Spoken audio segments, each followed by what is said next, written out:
Well, welcome to another exciting episode of the $1 Million Peddlers. I'm Paper Guy. And I'm Mr. Magazine. Oh, live just popped up there right in the middle of a story they're going there. Good times. Welcome to the Hump Day Happy Hour. And we're especially happy today. Salute. We had, what did we have? Cask and, can't read my own writing. It was orange. It was 2 shots or whatever it was, yeah. It was orange flavored whiskey. It was actually really, really good. You actually said this time, wow, that was a really good one. I was willing to do about 5 to 10 shots, but we limited it to 2. Yeah, maybe someday we'll do a drinking show and do 5 to 10 shots. That'd be interesting. Yeah. Want to give a shout out to good friend of the channel, Primetime Treasure Hunters, with his live show right after ours. Check him out today. It's reselling Q&A. And if you haven't watched his video, I don't know what the heck he called it. It's something like thousands of antiques descended upon this village or something like that. It's the first part of his Madison Bachville show. Oh, cool. And somebody makes a cameo appearance at the back end of that one and will be in the second part. Oh, nice. Yeah, there you go. I'm looking forward to not seeing it. Nice. I'm just kidding. Can't argue with that. And why don't you give a little shout out there? A couple people are here, I see. First out the box, the lovely Dawn is here like usual. How's it going? Carl, you're here very early. I love it. Keep it going. Thomas is in the house like usual. And Angela H. And Carl wanted to say something or other about the warehouse. Yes, I do appreciate the little boost you gave about the warehouse. We're working hard to keep it organized, and hopefully next time we'll do the video this Saturday. And what do we got next? Not the batting cage, but we're near the batting cage. We're working our way around. We're working our way around there. Yep. And actually, I want to give a shout out or thanks to thanks to everybody who always supports us, of course. But one of the subscribers made a comment on the last video, part 2 of the warehouse. Now, anybody that doesn't watch, the warehouse videos come up every Tuesday. We just finished filming, I believe it was part 6. Yeah. So it's a pretty good sized warehouse and a pretty in-depth tour. I don't think anybody else out there gives that depth of a tour. But he asked a question that actually came up when he was watching the packing area. Okay. And I sent it off to Mr. Magazine, a quick little behind the scenes here. When ideas come up for videos, I send off an email that says, hey, print this out. This is what we're going to talk about. Sure. So want to really thank the subscriber for that one over there. It's kind of something other we didn't touch on in the packing area. And it should be a lot of fun talking about that as well. And we definitely do appreciate it and everybody's help. We got to have at least 4 more going on, right? I would think so, 10, yeah. Yeah, for sure. Yeah, We'll just keep doing it all month. There you go. We also have John Jones in the house, Ellen Nelson, Michael, and Lori's here nice and early. And my buddy, the Enforcer's in the house. Just saw the Enforcer a few hours ago. He sold me some cards. Appreciate the deal like always. And Joe Losi, I'm looking for more deals from you. Bring in some magazines. We'll see what we can do. There you go. And did you know this is live show number 27? Wow, that's nice. I feel older already. I had a little note on there. Live show 155 is the big show. Really big show. You know what? I don't know why. Live show 155 is when I'm retiring from the day job, and I will be doing eBay full time at that point. So we're gonna have to be counting down on that. Hopefully, 155 is when I sell the warehouse, and I can retire along with you. Hey, we could live the van life. Drive all over the country picking up collections. The caravan. Did want to give the shameless plug as well to everybody out there. Want to thank everybody out there who does support the channel. We definitely do appreciate it. Anybody new to the channel or anybody who forgets how to support the channel, we definitely do appreciate that. We have a little write-up about every show that goes up, trying to make it humorous. I think I do a halfway decent job from time to time. If you click down through, we've got links available to eBay and Amazon items that we use. You can click on those. You don't have to buy the item that we suggest. Any item that you buy, if you click through there, it puts a cookie on your computer. We actually could get a percentage back on that. And it definitely does help the channel. We bought the Rode with that. We've got a couple of other things we're looking at picking up over time as well. I think you need another green screen. Yeah, I was just going to mention, if you can remember Monday, green screen, I would like to get another CZUR for my magazine lister at the shop. Oh, yeah. So, yeah. That's but there's 3 versions. I want to get the fastest one. Oh, wow. One is a little faster than the other. Yeah. So we might as well, for a few bucks more, we'll get the fastest one. Nice. Yeah. Look at that. Got somebody here sold on the CZUR Scanner for sure. Make an expense for taxes here coming up. That is true. That's actually a good point. We hadn't really got into that.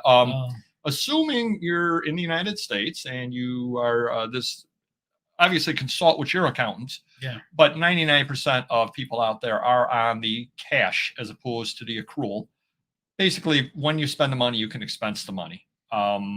And if you're buying, obviously, if you're buying large things, warehouses, things like that, you definitely want to talk to your accountant. But if you're buying smaller things, supplies, things like that, you can basically more or less expense them when you buy them. Buy them before the end of the year. They don't go bad. Yeah. So, and the other thing too, I don't know if you've noticed this or not, shipping's going up. Yeah, I've noticed. Trust me, I have noticed. Yeah, for sure. So you're buying them at today's prices, you're using them tomorrow. Saves you a little bit of money in the long run, as long as you've got some room to store them. Going a little bit off what we were going to be talking about in the order we were. Did you see with the shipping increase from the post office that they just increased it a couple of days ago? Did you notice that? Yeah. My manager told me about that. We were printing orders for eBay. He's like, priority flight rate went up. Obviously, we knew the envelopes went up even before that, I think, right? Yeah. Well, they have, from what I see, 13 ounces is now the cutoff again for first class. Ooh, that's not good. That's huge because I actually did save some money back in the day when they did move it up to 1 pound, 16 ounces you could have going first class, because back then you had to ship everything 14, 15 ounces had to go priority. Right. Well, they lowered it down, and I ship things the right way. A lot of people I know use media mail for that. They love that. They do love that, and it kind of hurts me because I don't do that. Well, people get mad at why I don't do it. I got to explain to them. Well, they're not supposed to. Right. Yeah. So I kind of been reading around, and it looks like they did change that to 13 ounces. So if you got something 14 ounces or 15 ounces, which will affect a lot of people out there, that's got to go priority now. From what I see, is it the same tier though? So it goes from like 8 to 12, and then 13 is. I haven't priority? really gone that far deep into it, but I'm thinking so. I haven't read anything else about it. Yeah, I would imagine it would be 8 to 12, and then 13 is priority, or 1 pound, or the equivalent. 13 you can still do first class. So it's got to be a price tier of its own then. And then 14 is the same as 1 pound, which is going to be more. That's crazy. You got to complicate it. I mean, middle of the year, not middle of the year, but not first of the year, certainly. So definitely. Well, no, they claim they're going to be lowering the prices back down. This is just a one-time holiday. All right. Well, I've read a couple of things in areas that aren't dealing with e-commerce. Reason magazine I read. I'm a libertarian, and we're not political, but I'm a libertarian, and that's a libertarian publication. And they said, hey, USPS is rolling out this brand new idea, raise prices and lower service. Yeah. That should go over well. One of my employees told me about it. I knew that was going to happen with the lowering the service, and they're going to slow things down. And I'm like, well, what are these mail people going to be doing if they're slowing things? Are they going to walk slower? Is there another job they're going to delegate? Like, it didn't make sense to me. Like, it's harder to slow things if you're working at a normal pace. And now they're asking you to slow things down. Well, I don't think there's so much asking them to. I think they're just figuring out that there's just going to be more in there, and they're not like. And I'm making this part up, but say that usually they would be running 3 trucks, and then during the holiday season they run a 4th truck to run things through. They're just running 3 again. Well, or they should advertise, hey, remember how last year was? We were behind. We're going to be like that again. At least hey, we got through it. It sucked, but we're going to expect the same thing again. Like something like that's fine, but slowing it down means, and Christmas is like media mail going to take 3 weeks, like it doesn't. Are they going to lose 30% of the items instead of 20? They're like, remember how many items we got there in 4 to 6 weeks, 2 months? Like it was just a mess. Now losing 10% more items than usual. Yeah, exactly. I do want to address Thomas's note here. No sales yet this month. I'm assuming that's eBay, and I'm in the same boat. I don't have no sales, but for the amount of listings I have, my sales are really atrocious, and I don't know what to do because I'm trying to put things on sale to generate more sales, but people are just making me lower offers on top of it. It's like, I can't sell things at 40, 50% between the sale and the offer. It's just crazy, but I'm at like I don't know. I'm stuck here. I don't know what to do. How old are these items that they're making these offers on? They could be new items. They're all across the board. Okay. And some of it's heavy item, $500 item, $100 item. They're offering me like half. It's like, I don't need to make the sales, but I want to keep my sales kind of close to where they should be, And every Sunday, I tell you, I cry every Monday to you. Like Sundays are just ridiculous. I know there's football, but like it's every Sunday now is like my sales are like 50% of the normal days of the week. Yeah, it's nuts. So, but I guess we got to hang in there and just keep listing. That's all we can do. wanted to ask everybody out there as well. I mean, thank you for offering what the sales are. Just wondering from other people what the sales are like as well, and if anybody's picked up any buys out there. Have you picked up any buys? I picked up a lot of buys. I don't know where to begin, but I'm going to start with Angela here because Okay. I did buy some sealed VHS, and a few weeks ago I mailed in 24 of them to IGS, and everything's good. They got them. They emailed me. We're going to start the process. So I got 5 really good ones in. I got a sealed Aliens for the second movie's Aliens, and that could be worth 5 to 10 grand. So I had 4 or 5 movies I wanted to send in. So I went in yesterday, and guess what? What? I could not click on submission because you have to pay before you ship it. Okay. And they had a little chat thing on the side. I said, because there's no explanation. I go, is your site down? I'm trying to submit and pay for these, 5 VHS. And they chatted back and they said, sorry, we're shut down for more submissions until November 1st. So I think they're just a small company and they're just backed up. But again, if I have those 5 sealed movies like Angela, 50 each, I definitely would get them graded. I think it's worth the $65 that I think minimum you're going to get 150 to 200 bucks back on them. What company is that? IGS. See, now if I were at IGS, I would make you send it through the post office, and by the time you got it there, it'd be after November 1st. See? Yeah. See how I tie this all together? Yeah. That's one thing we can do here on the show. I got to wait about 4 weeks, but I'll send those other ones in, and hopefully by then I'll have the other ones back in time because they do say it's about 5-6 week process. So, all right. But yeah, I think it's worth it, and they will take the stickers off if they can for free, which is very cool. Like price stickers and that kind of thing? Yeah. You just have to note it in the submission form. Yeah. Oh, wow. Amazon Sellers 99 is here. Hope your sales are, plugging along like they were last week. My Amazon's crushing it, so can't complain. At some point, I might be like, 90% Amazon, 10% eBay, the way things are going. Well, that's quite the change, definitely. Yeah, it's definitely definitely a 180 from a year or two ago for sure. See, and I'm going the other way. My sales yesterday was a terrible day, but over the weekend was very good, and today turned out to be a decent day. But today was one of those days that is sneaky good. Like you sell something for $18, you're like, oh cool, and then half an hour later you sell something for $22. You're like, okay, and before you take a look, you said, wait, I made 10, 12 sales today. How the heck did that happen? I ended up with a decent day out of it. Yep. Oh, really? First class 15.99, huh? That's interesting. Maybe Amazon allows it. Is that set in stone right now? Is it official, the 13, or is it? I did a bunch of searching because somebody or other had put that up on Instagram, and then I did a bunch of searching, and I did find where the post office was saying that. I've not tried to ship anything 14 ounces. I was meaning to fill something in at 14 ounces to see what ended up happening. But then I remember somebody else was in the comments on the Instagram was saying that I can't remember it was Pirate Ship or one of those was allowing it. So it's just a really, really weird situation, and I think it's almost like we were talking before the show about the eBay standard, the 53 cents, I guess it is now, that envelope, right? Where some post offices don't know about it, kind of deal. That's crazy. Not everybody's on the same page, even within the post office. It's really what it comes down to. But yeah, I did see that announcement. Don't know what it's affected at this point. Maybe you can still get them through and nobody's checking on them. I don't know. My biggest fear though would be, and again, I did read it on a post office thing saying that. And you know what I did? I did jump on the post office and attempt USPS.com and calculate a price. And I filled in a zip code and another zip code, and I said 14 ounces, and it did not give me the first class option. Now that I think about it, I did do that. So the post office itself is saying no. My only fear with using let's just pretend that eBay or Amazon allows you to, or stamps or any of those allow you to use it, would be if it gets checked along the way by somebody in the post office and they all of a sudden charge you the priority. I guess the other way to look at it is if you're paying $5.41 and you should be paying $8.51, you were able to buy the postage, you put it through, they're just going to recharge you what you should have been paid. Right. It's not like they're all of a sudden going to charge you $38 instead of Express or something. So I guess there's no downside if the venue allows you to do it. Well, 2 things. I think they have deals with all these companies and they're different deals. So they have a deal with eBay, they have a deal with Amazon, and I know they have a different deal with Shopify because when I do Shopify printing, it's basically based on weight, no matter where it goes. So, it's not based, there's no flat rate price, but there's a price that's similar to flat rate, but it doesn't say that. It's really weird.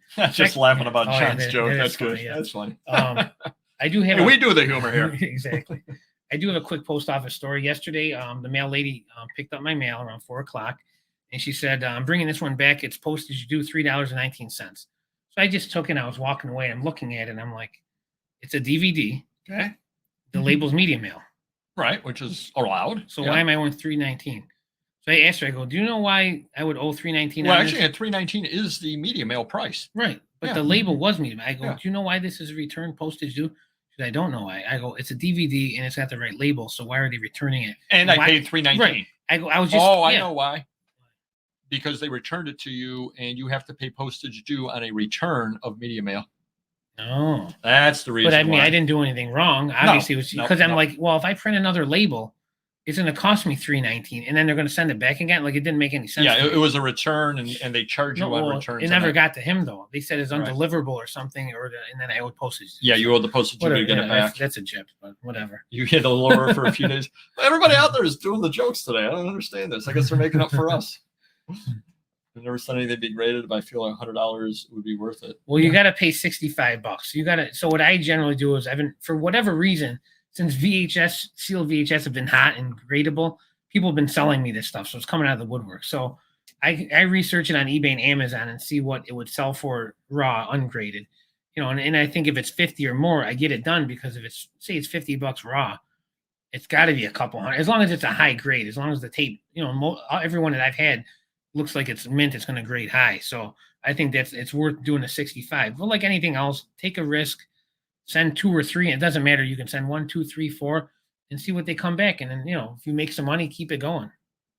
Hey, and the lovely Michelle's in the house as well. How's it going?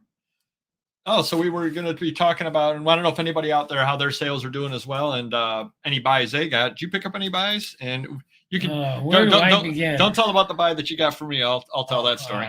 Where do I begin? Let's see. Smash the like button. Good idea. Absolutely. Old man's picks. Thank you very much. For some reason, it's like Funko week, Funko Pops. People have been coming in like crazy. I must have picked up 300 of them this week, which is weird because I haven't picked any up in weeks or months. But 3 different collections, and I have another collection of Funkos, like 200 of them. They're bringing it in Friday, I think. So we might hit 500 Funkos in a week. So I think that's a record. I might hit 2. That'll be a record for me.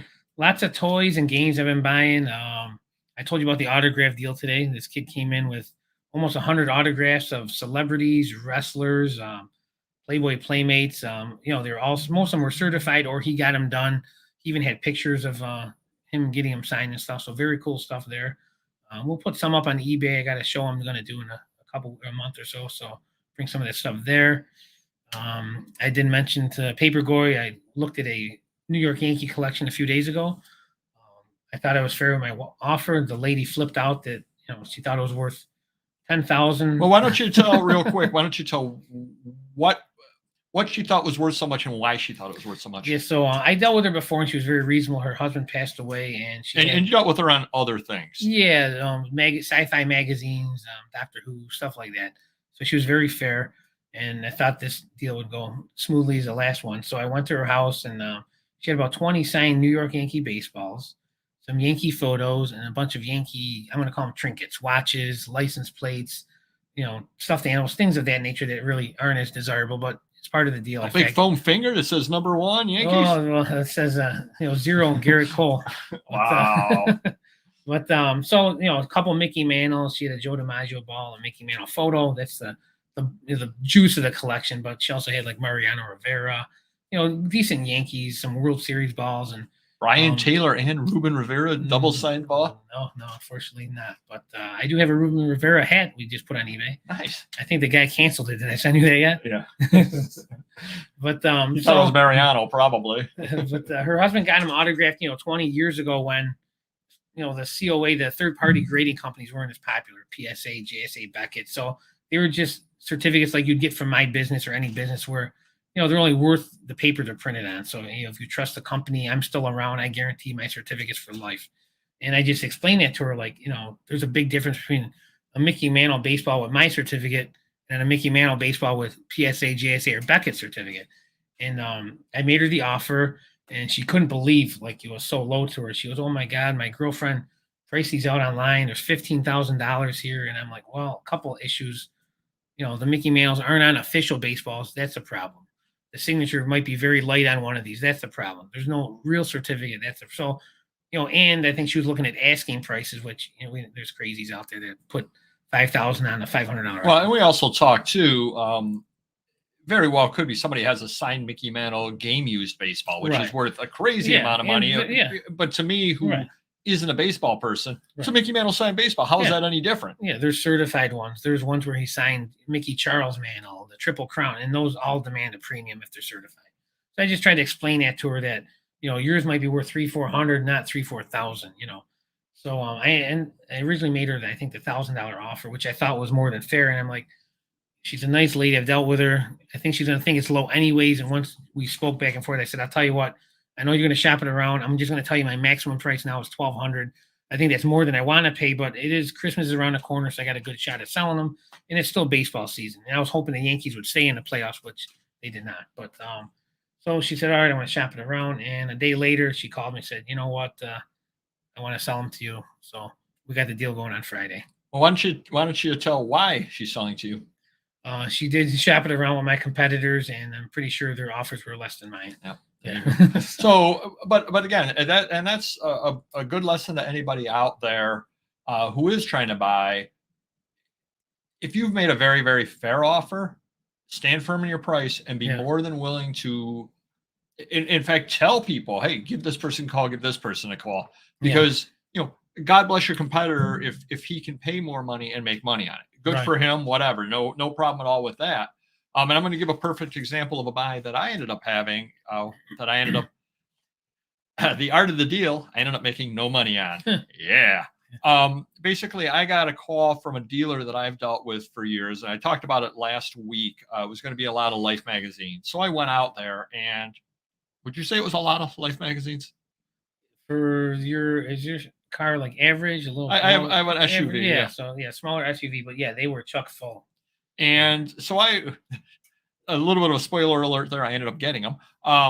So I went out there. I was able to schedule my work day where I was right near it at my lunch hour. So I stopped by and I said, let me come in, because I'd been told it had Life magazines and other magazines.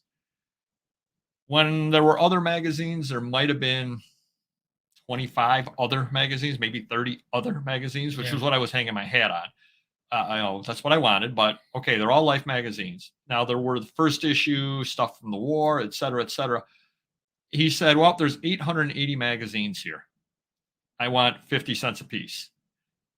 Good deal. I mean, it's a good deal. There's no question all about it. $440 for 880 Life magazines. A lot of them from the 30s and 40s. You're going to make money. First one's in there, second one's in there. Decent stuff in there. So I've got another buddy of mine that I deal with, and I owed him a little something, and I'm going to tell you why. We were talking last week. There was an estate sale that I might go to that was an antique dealer going out of business. Well, I texted my buddy, asked him about that, whatever, are you going, et cetera, et cetera. Then he texted me back, don't waste your time. It's overpriced. There's nothing there. So he saved me a little bit of time. And I said, hey, I've got an opportunity. So I said, hey, are you going to be interested? I might have an opportunity in a Life deal. He goes, yeah, let me know. So I'm standing there at this other dealer's store. Yeah. And I said, I'll be honest, I don't want it. Let me contact my buddy. So I contact my buddy, and he says, yeah, I just can't handle that volume. I said, all right. So I said to the dealer, I said, I'm really sorry. I said, your price is good. I mean, $440 on 880 magazines, good price on it. I just can't take it. He goes, well, what price is going to make you take it? And I started laughing. I said, it's not about the price. It has nothing to do about the price. Your price is very fair.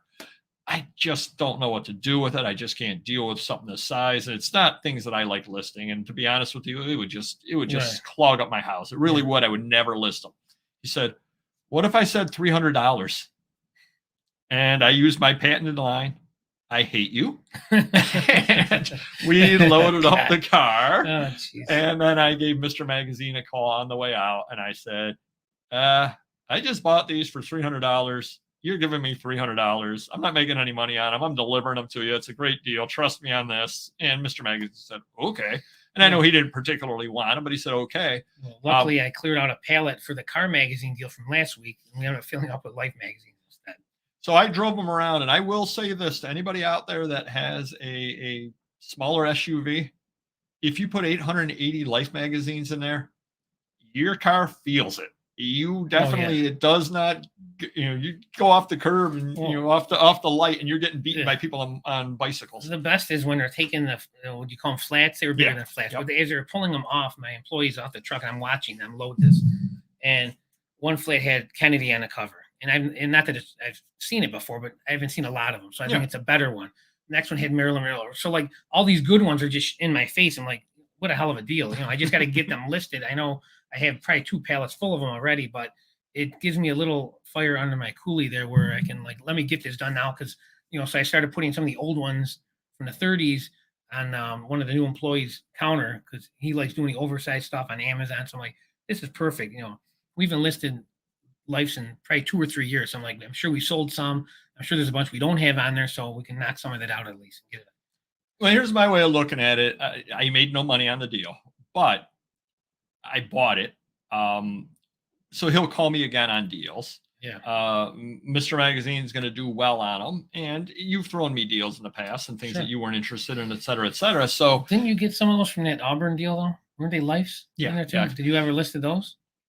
A few of them I did. And that's what I told the dealer as well. I said, I literally have my sunroom literally is filled with Life magazines just like this. That's why I know I'm not going to list them, because I've had 2 years and I haven't listed them. Sure.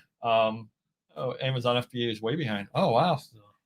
I'm assuming you use them Amazon Seller 99 with sports cards and smaller items, because I could never send my 500,000 or $250,000 Amazon listings over to FBA. I'd get killed. You should send over 880 Life magazines. That wouldn't cost much to ship at all. My 50,000 vinyls, that'd be great. Did pick up another deal actually, and had a random neighborhood kid with me. And I want to give a shout out to one of our subscribers that we were talking about it last week, and I ended up meeting up with him. Very, very nice guy. Definitely do appreciate the support. And he talked to me a little bit about the channel, so that was great. Really good guy. Yeah. It ended up being a house clean out that he was on, and I ended up filling up the Rogue again.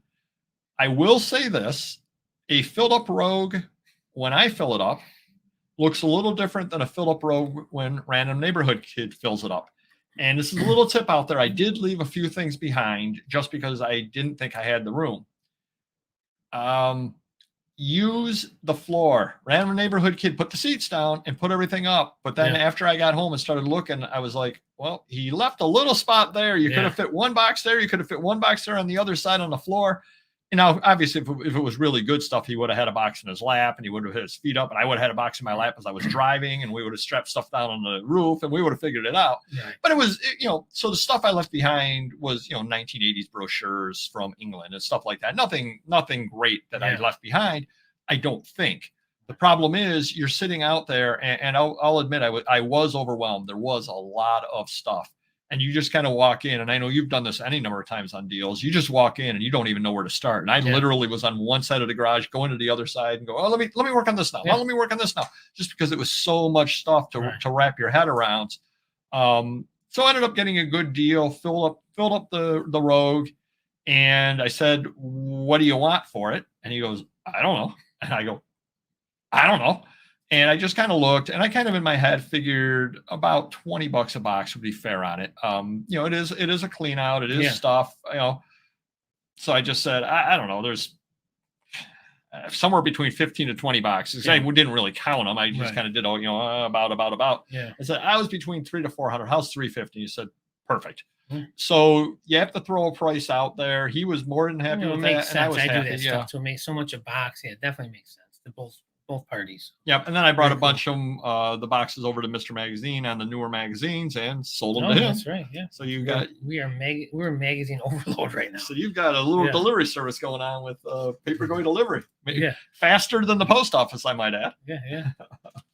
I should really read the chat. There you go. Yeah. That whole 13-ounce thing is going crazy right now. Oh, it may have been. Yeah. I don't know on that. I know that eBay was offering it. I don't know. I guess my advice would be, if you got something 14 ounces and whatever processor you're using offers the shipping at 14 ounces, use it, because you are able to use it through whoever you're using it. And again, the worst case downside is they say no, you should have sent it priority, and they charge you what you should have paid anyway. Right. The only exception I might make to that would be if you have a 14-ounce magazine that can fit into a priority flat rate and you're shipping it out to California. You might want to just use the priority flat rate in that case, just from the start. Exactly. Yeah. Especially if they're slowing down the service. Right. You may want to end up doing that anyway, so they get the item a little quicker. It'll take 2 weeks to get out there, minimum 2 weeks. Yeah. So you may want to try that anyway. Picked up a big ephemera lot. Oh, hey, found lots of vintage matchbooks. Never sold those. Don't know if I should take matches out and sell, book no matches, or leave them and do ground shipping. That's a tough call. The reason I say it's a tough call is because I like the history of it. Yeah. And I'm one of those people that unless a book is completely damaged, I'm leaving money on the table and not pulling it apart. Same thing with the matches. They've survived 40, 50, 60, 70 years, and now you're taking them out to ship them. Just from a historical standpoint, I have a personal thing where I wouldn't do that myself. Yeah. But as far as just being able to sell them and ship them, I probably would pull them out. And that right there is why I don't deal with matchbooks. Yeah, I mean, if there's a big difference in price, I guess I would take a chance. Maybe don't advertise it when you're listing it, but sell it. You still can't ship it that way because you can't have the matches on the planes and everything. They're not going to check them when you're going first class, technically. But you want to do the right thing. True. All right, don't listen to me. Oh, there you go. Don't take the matches out. Yeah. Oh, I did not go to the flea because we had a little rain over the week. I don't know if you noticed or not. Yeah, I always notice at the warehouse with the metal roof. It's you can't hear it. You've heard it. You can't hear it in that place when we're filming. Yeah. We've been, all of our viewers have heard that from time to time. When all of a sudden I get a little louder than usual, and you hear the rain on the roof, you're like, oh yeah, it's raining just a little bit over there. Sometimes louder than you, at least. Oh, you can't ship them at all. Oh wow. Yeah, so use UPS and everything. That's crazy. You might as well lot them then, so at least it justifies shipping them, right? Yeah, that's true. It can't be cheap. No, that's very true. And I did get just before we went on air, I did get a email from somebody from Canada, not Dawn, complaining that my shipping is out. They want to buy this, but my shipping's outrageous. And I get that all the time. I said, well, you'll need to take that up with Canada Post and USPS. Exactly. I said, this is what they're charging me. I have calculated shipping. Yeah. I'm sorry. I don't know what else to say. It's like, I'm not making any money on it. So it's not like I said, I'm going to charge $38 to ship this. I don't know what it says on your end. Well, it's filled in. It's what the calculator I get says. a million people with the whole customs charge. It's like, I don't control that. How many times they want a refund on that? I'm like, that's out of my hands. Oh yeah, very much. Two other quick things I wanted to talk about before we get into the main topic. Did you hear about or see the HiBid hack? HiBid hack? No, I don't recall. Basically, over the weekend, HiBid, which is a auction site, which a lot of people are using, given that they don't have the live auctions anymore, got hacked and they basically ransomware from what I was reading, and they got knocked off, and a lot of people were having auctions, that were ongoing, and all of a sudden they could not access the site. I know I got an email from one auction house that I've gone to before that said, yeah, due to the hack, we're rescheduling our auction, and that's huge. And that's a big thing because I know we talked, I don't know, 10, 12 live shows ago about how a lot of auctioneers really do enjoy the live auction or the, not the live auctions, but the online auctions because they can sell so many more items. The thing is, you're at a live auction, it doesn't get hacked. So there's something or other to be said for the in-person auction as well. So I'm wondering if it's not going to change a few of the auctioneers' minds about it that, oh boy, I do know that depending upon what the auction house decides to do, I know that if I were a consignor, I might be less than happy. But nothing HiBid can do about it, of course. They did get hacked or had ransomware. But still, if I put stuff in there and I'm expecting to get money back, or they put it back up and bids are low because people don't bid again. I wouldn't be overly happy, but again, it's not their fault as far as that goes. There's a lot they can do about it. I told you about that one comic guy I dealt with. Him. And, he was bidding on comics, and the site froze. Okay. Somehow he was able to bid, but other people couldn't or something, and he got these comics supposedly really cheap. But I don't know how true this story is, but it could be true. You never know. You never know. You never know. Nothing they can do about it. It Yeah, is what right. it is. Yeah. Wow. And the other one I wanted to talk about real quick is, do you remember a while back, I had the situation where I ended up having to call eBay because it was eBay Standard International, and they ended up giving a refund to the customer, and then I had to put a claim in Okay. because it had never been delivered. Yeah. And then I had to send a screenshot, a bunch of different remember, yeah, screenshots and a tracking and this and that, this and that. So sent them everything that they needed. Didn't hear anything back. Mm. And then all of a sudden, a couple of days ago, you have whatever dollar amount, $48 or whatever it is, in PayPal. And got an email. And from what I remember, the little note thing says, "Thank you for insuring with us," or something other like that. Right. So just anybody out there, if you ship stuff out eBay Standard International and you have to put the claim in, you end up getting the money back via PayPal, which is kind of interesting because they take the money out of your eBay account. Yeah. The managed payments, they take it out that way, but then they end up giving you the refund back through PayPal. If you've changed PayPal accounts, I don't know what you do in that case. You probably will end up not getting your refund and end up having to contact them and having a whole bunch more fun trying to get that. But I did want everybody to know that I did get the refund, and B, the way that I got it. Again, it did come in through PayPal. I assume PayPal must just be my legacy PayPal address, because I don't really have a PayPal address on with eBay anymore. Crazy.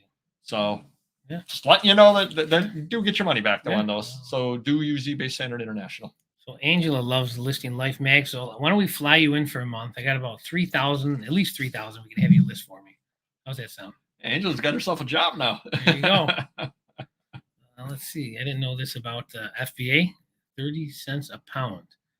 Oh, wow. All right. So let's say I got a box of records. There's 60 records. Say it's 50 pounds. $15. $15 per, but then you're paying it one shot or every month? Well, to ship it, and then you got to pay storage fees and all that fun stuff. That would be dead in the water. Sure.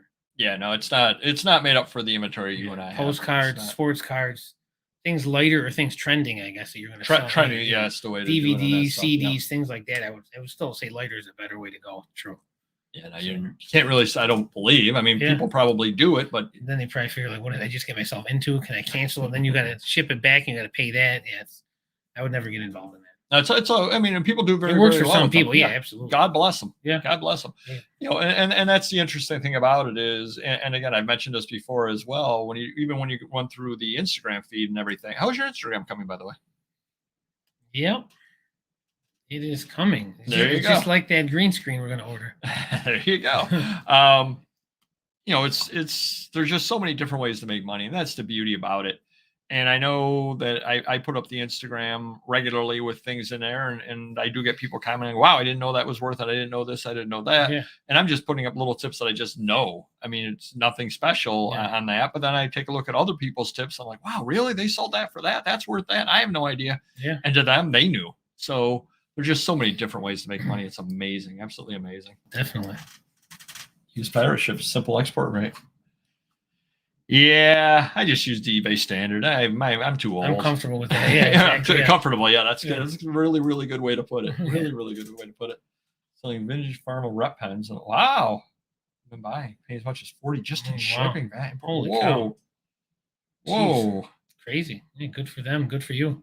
I never even thought about Pharma rep pens as being something other in there. Wow, that's interesting. Yeah. I did sell those. Talking about that, I don't think I showed this in a bolo. It ended up selling for $12 or $13, and I listed it in 2012, 2013. So it's not exactly a fast-moving thing, but it was a booklet with the official names of medicines, and it would tell like all these different branded medicines out there from I don't know 1952 or something other like that. So some of that old pharmacy stuff does sell. Definitely. I was very happy to sell it. And somebody with like one positive bought it. I'm like, I don't know why they want that. I'm sitting on a ton of the trade cards, Victorian trade cards pharmacy. Yeah. You got a kindred soul. We have to have some side bet to see who's going to do it first, or we'll fly you in. We'll do it together, maybe. There you go. There you go. Let's see, a little trivia for you. Crispy's Toys and Treasures, welcome. How's it going? Paperboy, have you ever heard of Gail Ganley? At a Vegas magazine press photo, her listed for 40 to sell it to Same last name as her. Oh, wow. Cool. Very cool. Gail Ganley. That one I do not know. I got to say, Ed McMahon. Gail Ganley. Uh, Yeah. No, I can't say as I do know her. All right, Enforcer, I got a deal for you. Next time you come in and sell me stuff, you're going to get me going. We'll start Instagram right then and there. And we can use the items you're selling me. There you go. Yeah, perfect. There you Win-win. go. All righty. We're going to get into the main topic today, which is sucker bets to avoid on eBay. And want to hear your sucker bets as well, but why don't I give a little bit of the premise? There are things out there that you can find regularly, and some of them aren't necessarily sucker bets, but they may be sucker bets at the price. And when you get right down to it, that's really all that matters. I mean, something could be worth $100 and it sounds really, really good, but if you're always going to have to pay $80 on it, it's a sucker bet because you're not going to make anything on it. So it may be a really, really good item, but if everybody thinks it's good, it's not a good thing to buy. And the better thing to buy may be the $10 item that you're picking up for 10 cents on a dollar. That may not be the sucker bet, even though you look at it, you go, oh, that's garbage. Well, yeah, you're right. Yeah. But I'm paying 10 cents to sell it for $10 and it sells versus paying $80, sell it for $100 and I made $1. Where am I going? You know, and you've got the, we were talking and there's so many different things. And one thing that we've brought up before, and again, it's only a sucker bet because of the price that people ask on it. And it's not nearly as good as you would think that it is. Ring magazines. You brought those up any number of times. Yeah, and I bought a high grade one from the 40s and 50s, and I still got a deal and I made money because I charged a lot more and it took forever to sell them, but I did good, decent money. But, you know, just average ones, you know, good condition over the years, 50s, 60s, 70s, they are sucker bets. The competitor around the corner, I noticed he bought a ton of them, he was telling me, and he's trying to sell them $10 free shipping. He's got Ali on the cover, Joe Louis from the 60s, you know, and they're not selling, you know, for 10 free shipping. I mean, even if you bought them for $1, you know, you're not going to make much at that. No, you're not making because you're at $6 plus the shipping. You get 10 free shipping. You're $6 plus the shipping. Then you take your fees out of that. And you're $4.70. You take your thing out. He's basically making about $3 an issue when he ends up selling them when he sells them. Sadly, yeah, they're not going to fly off. It's not like you're going to sell 100 tomorrow. You're going to sell one a week, maybe. You know, it's crazy. And I would say I would almost argue in general, I found that sports magazines tend to be sucker bets because everybody thinks that they're good and it wants more on them. And you can go and find, you know, if they've got two piles of magazines, one all being the sports magazines, one being the non-sports magazines, you can buy the non-sports magazines for almost nothing. Which then makes the sports magazines a sucker bet because they're like, oh, I want $3 each on the sports. That's fair. These are nice. What do you want on this other stuff? Give me $20 for the pile. I'm a little light. I'll just take this other pile, and you take the other pile because you make good money off of that. Well, two things on the sports card magazines. One, they have gotten better since COVID because of the card market, but the ones that have the cards in them from the 80s and 90s are the good ones. The problem is you have to scan them because there's all different variations of players that they're looking for. So you got to scan them, but don't damage the magazine or the card because they come inserted, like they fold through. So there's like two card rows of three or something. Or Sports Illustrated for kids are very good. But again, you want to scan the page that has $1,000 Tiger Woods rookie on it. So it is very tough. And, you know, they are worth more. Few and far between, though. But the magazines without the cards, forget about it. You know, even the ones from the 60s. Right, and then sport world and stuff like that. I mean, you know, 20 years ago when the card market was booming in the 90s and 2000s, you can get 20, 30, 40 for Mano ones, now 10, 15.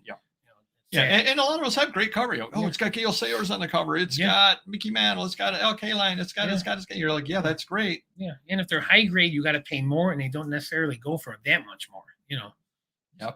Another area, and I finally, and I only thought of this one.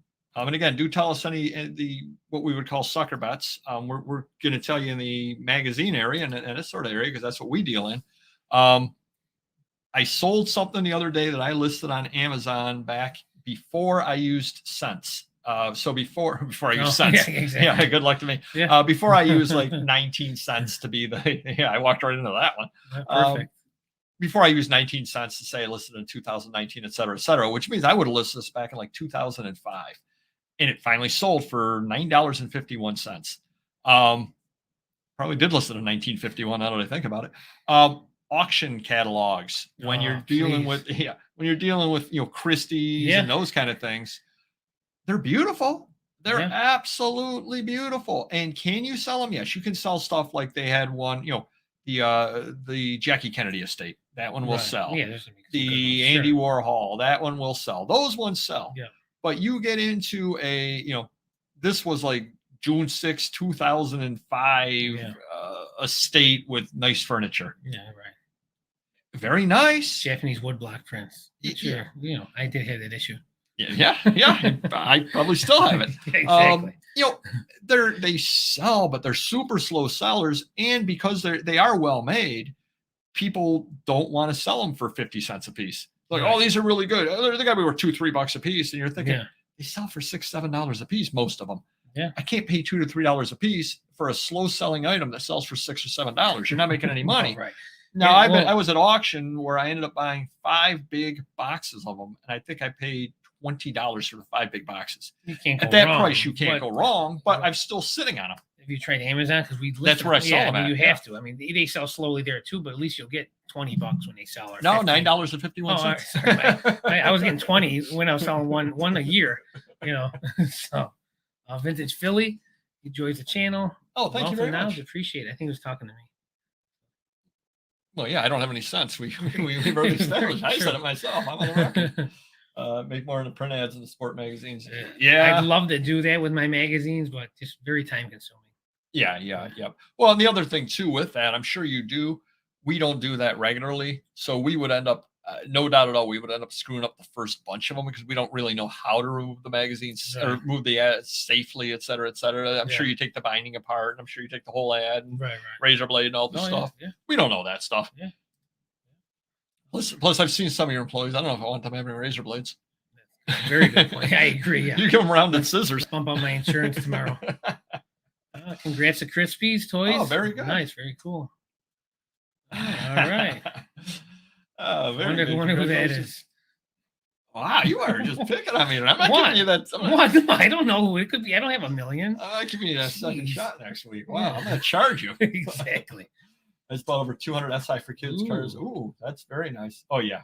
Oh, Okay. that's a Yeah. heck of a deal. Yeah. Oh, the cards are still good. Yeah, absolutely. That is Sure. a heck of a deal Yeah. on that over there. Yeah. Hold on, Erica has something very important to say if you want to. Oh, remember to hit the like button. Yep, definitely do appreciate that. A few other things out there. I mean, some items are obviously sucker bets, but, and this is the funny thing about it, some of these items that I'm going to mention right here aren't sucker bets. And the reason why is, and this is counterintuitive, because everybody knows they're not good. Right. Smithsonian magazines. Don't say New Yorkers. No, I'm not saying New Yorkers. So Smithsonian magazines. I think it was sucker bet week for me today. This week, sucker bet week. Well, why don't we keep that in mind? Okay. I'm going to, Smithsonian, National Geographic are bad. Yes. But everybody knows they're bad. So counterintuitively, Right. they're not bad because they're easy to find. Nobody lists them. For specific issues, you can sell them, and I take them for free. I don't pay anything on them anymore. If they're early 1900s, some pre-World War II's, with the maps and all that stuff, I may buy them if they're nice shape. But generally, anything after that, if it's free, I'll take it, and I'll actually give them to my lister. I go, just get these on. They're free, and they do sell because no one else has them. Nobody else wants to list them. If you had a run from, like, say, 1960 to 1990 or 2000, I bet you sell them daily if you can get them all on, like one or two a day. So that's kind of a counterintuitive sucker bet. True. That That's very true. you can end up getting those literally for free. Literally, if you are at a sale, you can get encyclopedias, which nobody wants, and you can get National Geographics. Just, you want to take those? Carry them out of here. We're not going to charge you for them. Carry them out. Yeah. So you actually could make a decent living just selling National Geographics. Not a decent living, but a decent side income just selling those because nobody wants to list those. Yeah. Another one, and we'll get into the New Yorker. Another one actually that I've noticed throughout the years is Omni Magazine. I actually do well with those on Amazon. You do? On Amazon. Early ones sell for decent money. But that number one issue obviously does. But yeah, they're not bad on there. Okay, so I never try them on Amazon. I try those on eBay. They must have a following on there that collects them and they buy them regularly. But yeah, when I get them, I put them on. They sell. So why don't we talk real quick, and we'll see what Eric said over here. Why don't we talk real quick about New Yorker magazines? Yeah, so that's sucker bet number one. Came in earlier in the week, months and months ago. I bet 6 months ago, someone reached out through the website and said, I have New Yorkers from the 30s, 40s, and 50s, thousands of them. I'm like, great. They're good. They're better from those, decades. I go, I'm interested. So they apparently they did some searching. They looked through them, and I don't know if they sold them, but they go, "Oh, sorry, it's 60s, 70s, and 80s." I said, "Well, Yeah, I'm not." I thought it was yeah, 1940. It's yeah, really 1980. yeah. Gee, sorry about that. So I'm like, "Well, I'm not as interested. I maybe." So I think they had 1,200 to 1,500 of them, and I'm like, I don't know, 400 delivered. They wanted 500 delivered. I said, "All right, 500 delivered." Then comes to find out it was like $600 delivered. I go, well, that's a deal breaker. I can't pay you 600. I don't even want to pay you half 300. So they said, give me another $100. So I paid 600 total all in. They paid 600 for the shipping. So they basically gave them away. And I paid 50. If there's 1,200, I paid 50 cents a piece in VG condition, but they are on Amazon. They'll slowly sell. I feel I still got a deal. And eventually, once we get them all on, I'll do all right eventually. But again, a sucker bet. I didn't need to buy them. I committed to them earlier on and they just came in. I like selling New Yorkers. Yeah. They are very time consuming to list. And in that area, they are a sucker bet. Yeah. Because when you go to the table of contents, it's not, they've got a lot of sections in there, like jazz. Oh, gee, thanks. I want to list jazz on 14 straight issues. Right. So you've got to end up kind of going through them a lot. You end up spending a lot of time on them. And they are great for ads. If you're going to break things up, they're a great one to break up. I will say that. And some of them are really, really good. J.D. Salinger's and some of those from the late 40s, early 50s, et cetera, et cetera. Charles Adams. Well, and we know a seller. Cartoons. We know a seller that just sells the covers. Just covers on those. Yep. 20, 30 bucks a piece, I think, for the covers. So they're good magazines, but you really have to be in the mood to list them in order to get your money out of them the right way. So they're not necessarily sucker bets, but they're time sinks. Which actually we should do do a show on time sink. True. So I wouldn't call them sucker bets, but yeah, they definitely are. For me, they are, just because I really didn't need to buy them. But you also don't, and no disrespect to any of your employees, you don't have somebody that would be good at listing that. You just don't, and it wouldn't be worth your money. Yeah, on eBay it would take forever, and the money you get in return, no. So that's why I told my one employee, go list 100 of them in a box on Amazon, and we'll just put it to the warehouse. And if they start selling, we'll do box number 2 and so forth. So I'm just laughing about Christie's already. Well, it's funny because we have a lot of tables at the warehouse, and I could probably use some of them to level up the legs. So, if you want to ship a medium mail, maybe 3 or 4 of them. He said he shipped them. You might get them next year. Oh, great. 40 Hardy Boys books for free. Wow. Well, they were free and guilded me into your Take Sun books. Paperboy does collect those. I do collect those. Yeah, you're right on that over there. But I did pick up for $1 a piece. I picked up 3 of them at the local flea a few weeks ago, but they were all from Collins, I believe, which is the British imprint. So I picked up 3 British ones for $1 a piece, which I like picking up the foreign ones. Dawn would know this. Nancy Drew is not actually in Canada. I don't believe she's Nancy Drew. She has another name. Believe that or not. Dawn can tell us in the chat what the name of the other Nancy Drew is. So, but when you're out there sourcing up around Canada, or if you're into Canada sourcing, don't look for Nancy Drew. There's a different name up there. So I didn't tell you about sucker bet number 2 that came in before sucker bet number 3 today. Oh yeah, you did. It was $300 for Life Magazine. No, that's number 3. Oh, so I went on a buy this. I went on a buy this morning, and I don't think I told you about this. So remember the retired pharmacist? I bought sports cards, comic book, all high grade stuff, toys. Okay. It was like a year ago, but I mean, I sent stuff into grading. He was very fair, great deal. So he had these Playboys that I did not want at the time. Must have had 1,000 of them, and all his stuff was mint. They're all bagged, took great care of them. I just didn't want them. Plus I had a truckload last year. So I said, maybe down the road. So then he calls me a couple weeks ago. He goes, I got the Playboys for you. I got Playboy calendars from the 60s to 2000, which those are more desirable for me because I don't have a lot of those. I got Playboy specials. I got a box of miscellaneous, box of toys, and just, a bunch of stuff. I'm like, how much? $500. I'm like, okay, if I didn't just sell a Dolly Parton Playboy for $80, I would probably say no. But I know that was in there. There's the Drew Barrymore, the Trump. So I can get my money out of the top 20 or 30 probably. And I don't need them because I have 50,000 Playboys in the Playboy room. To anybody, you will be astounded, because I know I was when we continue a warehouse tour. I think it's part 5, I believe it is. You will be absolutely astounded by one of the rooms. I will just say that. So the Playboy room is chock full, and I don't really need them, but I know that the stuff's in nice condition. And anytime a collection like that comes in, if it's at my shop, I just take the best of the best out. I want to get some money back. Have my lister put them on real quick. You know, again, a sucker bet. I didn't need them, and I see they certainly don't go for the prices people think they do when they call. Oh, the top 10 Playboys are thousands of dollars. I got the Seinfeld. I got the Conehead Family Anderson. Blah blah blah blah blah. They do not sell for that. That is definitely sucker bet stuff. So Yeah. and then leading into sucker bet number 3 came in shortly after sucker bet number 2 was the Life magazine collection. Oh, you got a good deal, and you got free delivery. Yeah, I'm not complaining, but again, takes up room and didn't need them, but great deals, and might as well stockpile now for the future. Yeah, definitely. I just wrote down over here time sync. We're definitely going to do a show about that. Yeah. That actually will be a really good show as well, talking about that. I was just checking my notes over here. I've got a few other ones. Another sucker bet, I would say, and again, nobody out there is helping us. Tell us your sucker bets. We don't know the glassware sucker bets. True. We don't know the other area sucker bets. You know, you got things like the Disney Black, 1980s sports cards, the baseball cards at Tops, and 86, those 87, haven't gotten hot at all. A little better, but still, just everybody's got them. I must That's the have problem. 30, 87 Tops hand collated sets on my shelf. You know, we can get them listed, but they'll slowly sell. But you know, we don't need stuff like that really, even if you're buying them for a few bucks. What's the thing that everybody thinks is great on the VHS but doesn't with the Disney? Oh, the Disneys, yeah, the early Disney stuff, the Black Label, yeah, and Black that stuff. Label, Yep. Masterpiece, all that stuff, and yeah, they had their time where we all think it was money laundering when they were going for thousands of dollars, or people were asking that. But they certainly don't go for that. Other than the Little Mermaid era, that's really the only true rare one.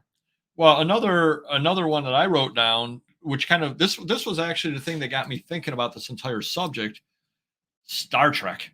Yeah. Star Trek. I mean, there are some good items in it, yeah, but they did so many different items. And if you compare Star Trek to Star Wars, as far as what sells, yeah, Star Trek is. Oh yeah. I mean, they have the ornaments, the ships, and the guns and stuff that who did them? Playmates did them, I think.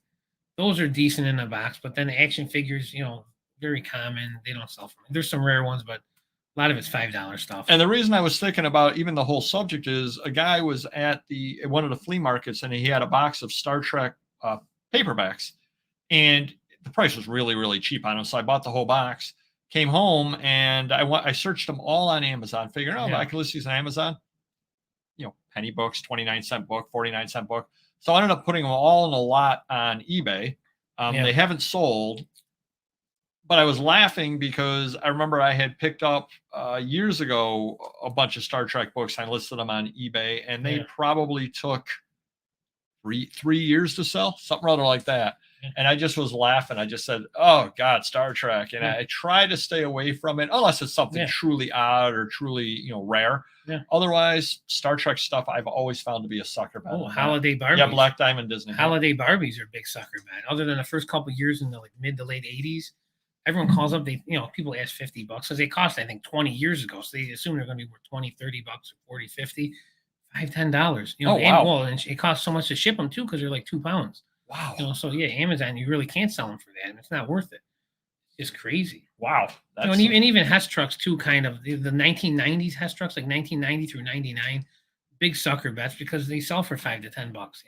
Maybe at Christmas you get a little spike, but for the most part, people think, hey, I paid $20 for these 30 years ago. They should be worth 50. It doesn't work like that. Well, and another one that we were talking about when we were talking about setting the show up you do it a lot of times in the bolos. In fact, I know it's been in a bolo or two. Yeah. Things like signed jerseys, signed pictures, where again, and we really dissected in one of the bolos where it's like, wow, this costs $65 to get the guy's autograph. Oh yeah.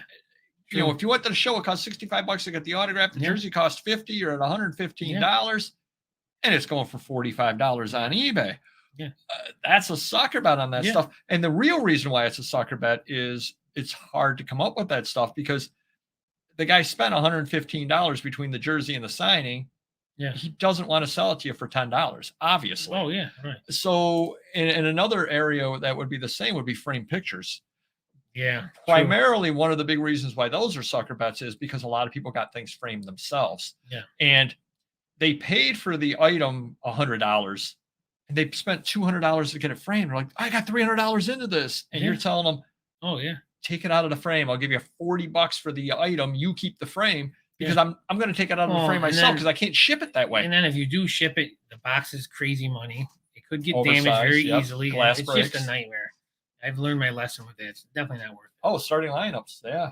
They are a little better. Obviously, Jordan's good. Some of the early 88, 89 stuff is good. But yeah, they're definitely, most of them are sucker bets. I would say 9 out of 10 of them. Wait, I've got 6 sealed cases of Kevin Moss. Oh, good for you. I know a sealed case would go for a premium. So you're looking, if there's 12 in a case, you might get $10 for it. Wow. That's not bad. Do I just throw the packing label on the box or do I ship it in another box? Yeah. I flipped at least 100 brand new Hess trucks last year. Hess trucks are, if they're mint in the box during Christmas season, they definitely sell better than any other months of the year. So, and I do allow it. But then if they're not mint, the box is damaged or torn or it's yellowed inside, then it's not really worth even buying them. Another sucker bet that I had written down there, and it's only because the original price was so high on these things, coffee table books. Yeah. Because they do cost $20-$30. Then a week later they go on sale right for $9.99 exactly. and they're $6, and then they end up blowing them out for $4. Yeah. And then you go on Amazon, at least in the old days, those were the penny books. And, it's a beautiful book with a $40 cover price on it, and it's selling for a penny plus $3.99 shipping back in the day. They're $4, $5, $6 books, and everybody looks at them, and they're beautiful books, and they're saying a couple bucks each on these. You're like, there's probably 1 or 2 out of that entire box that's good. And everything else is, they're $4 or $5 books, and it's going to cost you a bunch to ship, and they're oversized. You got to worry about how you're going to ship them. Yeah. No, thank you. Yeah. Anything with collector's edition on it. Yeah, it's a good point. I beg to differ. It's funny. We're sorting through an adult magazine collection I got a couple weeks ago. Stuff was in the 60s, and they did say collector's edition. Really? And then the price stickers were marked down to like $1, $2. I'm like, I'm getting 10 times this for these collector's editions. So yeah, most of them are sucker bets. Collector's edition, limited edition, any of that stuff. Yeah.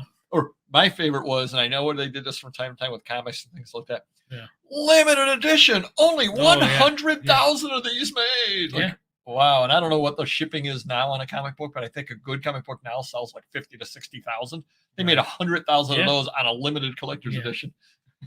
Crazy. Well, Spawn 1, I wonder how many of those are out there. It's a great comic. It's going to be millions of them. Buffalo Bills starting lineups. Yeah, starting lineups. Late 80s are very good for the Bills. I think those are short prints, actually, because they were not that good back then. Okay, just before. Yep. The Kansas. Oh, you're teasing me because of my what deal was that again? Geneva deal. Yeah. Yeah, those are sucker bets, and you do see them out there. The other one I had written down, which I'm going to get a few people disagreeing with me, but hear me through on this. Collector plates. Yeah. Yes. And again, a lot of people think that they're valuable. And again, I know we've talked about this before. My favorite one on the collector plates and things like that is, it doesn't have the certificate. Oh, yeah. I didn't make this in my basement. Right. Yeah, exactly. So instead of being $10, it's $9.50. I did not make this in my basement. It's real. Trust me on this. Newer Hot Wheels don't sell. Yeah, I mean, the treasure hunts, there's some rare ones that trend when they first come out, but generally the last 10, 15 years, the regular blue carded ones, very common. What I'm going to say is sucker bets is Bronze Age, 1970s, just in early 80s, superhero comic books that aren't keys. Yeah. Because you can always buy DC. I think DC's harder to sell than Marvel, really. Almost all the way across the board. You can always buy the Archies and the gold keys super cheap because everybody, and again, they don't go for a lot, but people generally think, who wants this funny animal Scamp? Who wants this? Who wants that? Bugs Bunny. And those things you can buy cheap. But superhero ones, people put higher prices on. And I meant to look this up. I did not look it up. I apologize. But like Iron Man number 111, let's just say, some common Iron Man issue, probably books at $22 in near mint condition. I'm sure that it does. I'm not going to get $22 out of it. I'm not. I'm going to end up selling it on Amazon and getting $4 on it. But people want $2 to $3 on it, or at least $1 on it. Well, where am I going paying $1? Probably 30 on eBay for 2 to 20. So where are you going? Why would someone pick yours? All different conditions, $2 to $20. They're not going to pick mine because I'm not a comic book dealer. Yeah. If I were a comic book dealer, it would be a different story. I might be able to get $20 out of that issue, which is what the guide calls for. Yeah. you know, if I stand fast on my price. But everybody goes, oh, it's superhero comics. I need a couple bucks each out of there. I'll give you a good deal on the whole box. And you're looking at it going, okay, but even an even bigger sucker bet than that, DC 1960s Superman comics like that. Those are $4 to $6 on Amazon. I know. They're 12-cent cover prices and they're $4 to $6 on Amazon. And everybody, oh, these are the old 12-cent things. Oh, I need a couple, I need $5 each out of these. You're saying, well, that's great. I can sell it for $6 on Amazon. Right. Yeah. So I've always found, I mean, I pick them up cheap. You know, if you never need to buy them, you end up finding them at some point out there. Yeah. But people, you know, in a lot of the estate sales, they price them high, et cetera, et cetera. Yeah. And I'm laughing when I see these things going, yeah, I understand that this world's finest 222 or 182 or whatever it is. I understand it books at $25. Right. You're going to be lucky to sell it for $6 and it's long tail. Right. I can't pay $3 on it. I'm sorry. I can't. I'm not going to make anything on it. And, you know, I'll end up making 32 cents 8 years from now on this. Yeah. I got better things to do with my money, better things to spend my time on. Yeah. So I've always found a lot of comics to be sucker bets. I mean, I've done well enough with them throughout the years, but just in general, they're not as good as people think they are. So Jeff, I don't know if you heard about the Geneva deal. I'm sitting on probably 10,000 Avon bottles, and probably 6,000-7,000 of them are in the original box. So if you want to recreate your 5,000 to 6,000, I'd be more than happy to give you a great deal on those. I have a whole pod that luckily I'm not paying on the pod, but I have a whole pod filled with them. So if you want some more, I'm your man. Yeah, we got a few other people here sharing some. We'll go through them. And then... Star Wars plates are actually decent. And I do well with them because I'm a collector and I price them higher because I know they're better and they do sell. Disney stuff there, yeah. Unbranded Disney. Well, another sucker bet. All right. And this isn't really a sucker bet per se, but this is something or other out there that will help people. Peanuts items. They did not update the copyright dates a lot of times. Oh, so people will bring things in and they'll say, oh, this is from 1962. And you're like, no, that's from the early 1970s. They never updated the copyright. Same thing with the Nancy Drew and Hardy Boy books. They'll bring them in and they'll say, oh, this is a 1947. And you're like, no, this is 1960s. They never updated the copyrights. Right. So those aren't necessarily sucker bets, but they're things that people that don't deal in it just immediately believe the dates on them and say, oh, this is 60s, this is 40s. And you got to educate them on that because they're not. There's a whole system to how you date the peanuts and all that stuff, which I really don't know. So I tend to only buy those when they're super cheap. I'm sure the peanuts dealers and collectors out there would definitely know on that. But so they're not necessarily sucker bets because they will sell, but definitely before you invest in a Hardy Boys or Nancy Drew collection, make sure you know what you're doing because the first print versus the second print, there's a big difference in price. And there are so many different little points on it. And I actually did buy the Hardy Boys identification guide. The identification guide's $100. Wow. To figure out a first print, you know, and it'll list Tower Treasure. It'll list how you tell a first from a second from a third. And you're looking in there going, really? Page 72 has this on it? And that's the third print? Okay. And you can really, really go down the rabbit hole on those. And that's almost one of those deals that if you do pick up old Hardy Boys books, you either need to just sell them just as they are or be a specialty dealer. Now, obviously, the specialty dealers know and they make the good money off them and they're paid for their knowledge on that kind of thing. So crazy. Yeah. Glass insulators for sure. I think they were hot 10, 20 years ago when we bought some here and there at auctions, but forget about it now. Yeah. I think, and again, those are things, I guess, some colors and some this and some that and what markings they have, et cetera, et cetera. But to just walking in to a sale and seeing them there, I run. Dom's got a good one for sure. McDonald's toys. Yeah. Some of the older ones, the earlier ones are decent, but 95% of them are not. Wow. Well, you guys keep talking. I'm going to go into the rambling story of the week, and then we'll kind of see if anybody else comes up with any other sucker bets out there. So I've got a couple of different rambling stories I can go with. Let me see which one I want to do. All right, this is a good one over here, just because we're going to keep with the auction multiple theme. rambling stories. I'm only giving one this best week. Of the best. Oh, now you put the pressure on me. Jeez. That's why I said it. I had a tough day here. So I went to a local, well, not really local, but a regional auction house. I went to it, and person that runs the house is named Lori, and it was her nephew, I believe it was helping her uh, at the sales. They've got the family members all helping, holding the items up, bringing the items out, setting everything up, et cetera, et cetera. And she was kind of mean to this guy from time to time. I mean, she would bust his chops and everything like that. And I'm not sure what the family dynamic was, and I don't really care what the family dynamic was, but I think there was a little bit of, I don't know, necessarily animosity, or she just yelled at him a lot, or what was going on with it. But he was out there, and his job, we got there for the auction, and the preview was 2 hours prior to the auction starting. His job was to be setting up all of the chairs for everybody to sit in. Yeah. So he's going there setting up the chairs as people are previewing the auction. And I just hear him, and he's kind of talking to himself. And this is what he was saying. Speaking of Lori, speaking of which, I remember you telling me that. Speaking of Lori, speaking of which, speaking of Lori, speaking of which, and he must have done that for, I'm not making this loud up, enough for everyone to hear it kind of to himself, but people could hear it. And she didn't know. She wasn't paying She would have attention. said something. I'm sure she would have. It had, I swear, this went on for 5 minutes worth of hearing. Speaking of Lori, speaking of which, he just kept going on and on to the point that it was like just completely distracting. You're trying to preview the auction here. Speaking of Lori, speaking of which. So that is my auction rambling story of the week. It's good times over there. Our last goodbye to everybody. Mass market paperbacks. Oh, speaking of mass market paperbacks, you can do, it depends. If you're doing things like the Executioner or those kind of titles, you can do okay on those. You can do okay on those two different ways. Lots and runs. Right? You can do lots and runs, or every once in a while, some of those show up on Amazon for whatever reason, be it a later number, be it this, be it that, where you can list one for $47 and it eventually sells because somebody needs it for their collection.